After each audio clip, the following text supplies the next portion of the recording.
বন্ধুরা, আজ করব পালং শাক দিয়ে পাকিস্তানি গোলা। দেখো কি কি করছি।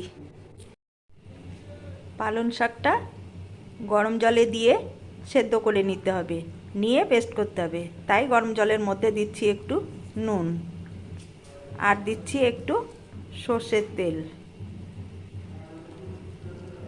দিয়ে পালং শাকটা দিয়ে দেবো।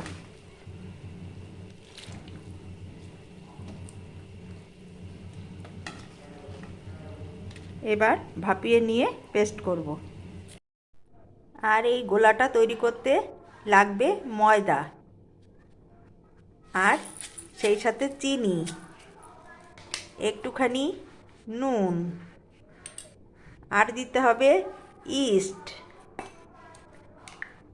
সেই সাথে একটু বাটার দিলে ভালো হয়। যেহেতু আমার কাছে বাটার নেই, তাই দিচ্ছি আমি একটু সাদা তেল।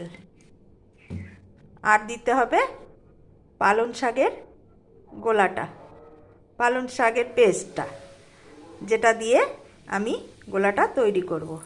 এটা দিয়ে ভালোভাবে মেখে নিতে হবে। সব কিছু মিশিয়ে আমি ময়দার ডোটা এইভাবে তৈরি করে নিয়েছি। আর এইবার ঢাকা দিয়ে রেখে দেবো আধা ঘন্টা।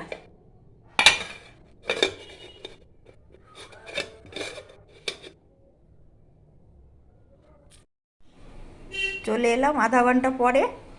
তারপরে সেই ডোটা দিয়ে এরকম লেচি কেটে নিয়ে গোল গোল করে নিয়েছি, যেমন আমরা রুটি করি ওরকম করে নিয়েছি। আর উনুনে চাপিয়ে দিয়েছি হাঁড়িটাও, হাঁড়িতে গরম জল দিয়ে দিয়েছি। আর এইবার দিয়ে দেবো ওর উপরে ছিদ্র ছিদ্র একটা গামলা। এই ছিদ্র গামলাটা বসিয়ে দিয়েছি, আর এটার পরেই আমি ওগুলো সাজিয়ে দিয়ে দেবো। এবার ছিদ্র গামলার মধ্যে আমি এগুলো বসিয়ে দিয়েছি, আর জলে আমার ভাপও উঠে গেছে। এইবার ঢাকা দিয়ে দেবো। এইবার 20 মিনিট পরে আসছি।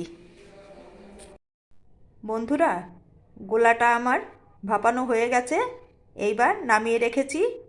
ঠান্ডা হলে খেয়ে তোমাদের বলবো খেতে কেমন হয়েছে। আর যেহেতু আমি নিজে কখনো করিনি, তাই আমি অতটা বুঝতেও পারছি না।